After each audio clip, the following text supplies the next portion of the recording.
சாலார் படத்தில் ஒரு dialogue, lion, tiger, cheetah, elephant, very dangerous, but not in Jurassic Park, there is a dinosaur.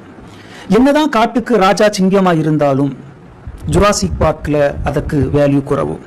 அதுபோல நம்மை பொறுத்தவரை பணம், பதவி, பவர், பங்களா, கார் இதெல்லாம் இருந்துடுச்சுன்னா நம்ம செட்டில் ஆயிட்டோம்னு நினைக்கிறோம்.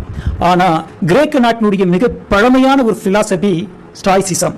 அவங்க என்ன சொல்றாங்கன்னா, எவன் ஒருவன் சாப்பிடும் பொழுது கிடைக்கக்கூடிய உணவை குறை சொல்லாமல் ரசித்து சாப்பிடுகிறானோ, எவன் ஒருவன் எந்த சூழ்நிலையிலும் எந்த இடத்திலும் ஆழ்ந்து உறங்க முடிகிறதோ, எவன் ஒருவன் வெற்றி பெறுகின்ற பொழுது துள்ளி குதிக்காமல், தோல்வி அடைகின்ற பொழுது தோன்று விழாமல் தன்னுடைய மனதை சமநிலையோடு வைத்திருக்கிறானோ, எவன் ஒருவன் மகிழ்ச்சி என்பது வெளியில் நடக்கக்கூடிய நிகழ்ச்சிகளில் இருந்து கிடைக்கவில்லை, அந்த நிகழ்ச்சியை பார்க்கின்ற மனசில் இருந்து தான் வருகிறது நினைக்கிறானோ, அவன் தான் செட்டில் ஆயிட்டான் அர்த்தமா. ராமாயணத்தில் நீதான் இந்த நாட்டினுடைய ராஜா என்ற போதும், நாடும் கிடையாது, வீடும் கிடையாது, எதுவும் கிடையாது, காட்டுக்கு போ என்று சொன்ன போதும் ராமருடைய முகம் ஒரே மாதிரியாக இருந்ததாம். வரைந்த செந்தாமரை மலர் போல் இருந்ததாம். ஒரிஜினல் ஃப்ளவர் கூட வாடிடுமா, ஆனால் ஓவியரால் வரையப்பட்ட அந்த பூ வாடாது என்று கம்பர் சொல்கின்றார்.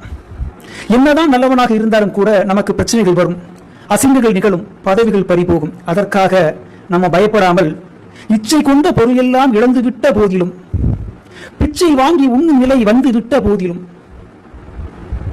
உச்சி மீது வானிடிந்து வீழ்கின்ற போதிலும் அச்சமில்லை, அச்சமில்லை, அச்சம் என்பதில்லையே என்ற மனப்பக்குவத்துடன் எவன் ஒருவன் இருக்கின்றானோ அவன் தான் செட்டில் ஆயிட்டான் அர்த்தம்.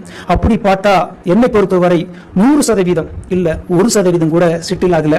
செட்டில் ஆகிறதுக்கு ட்ரை பண்றேன்.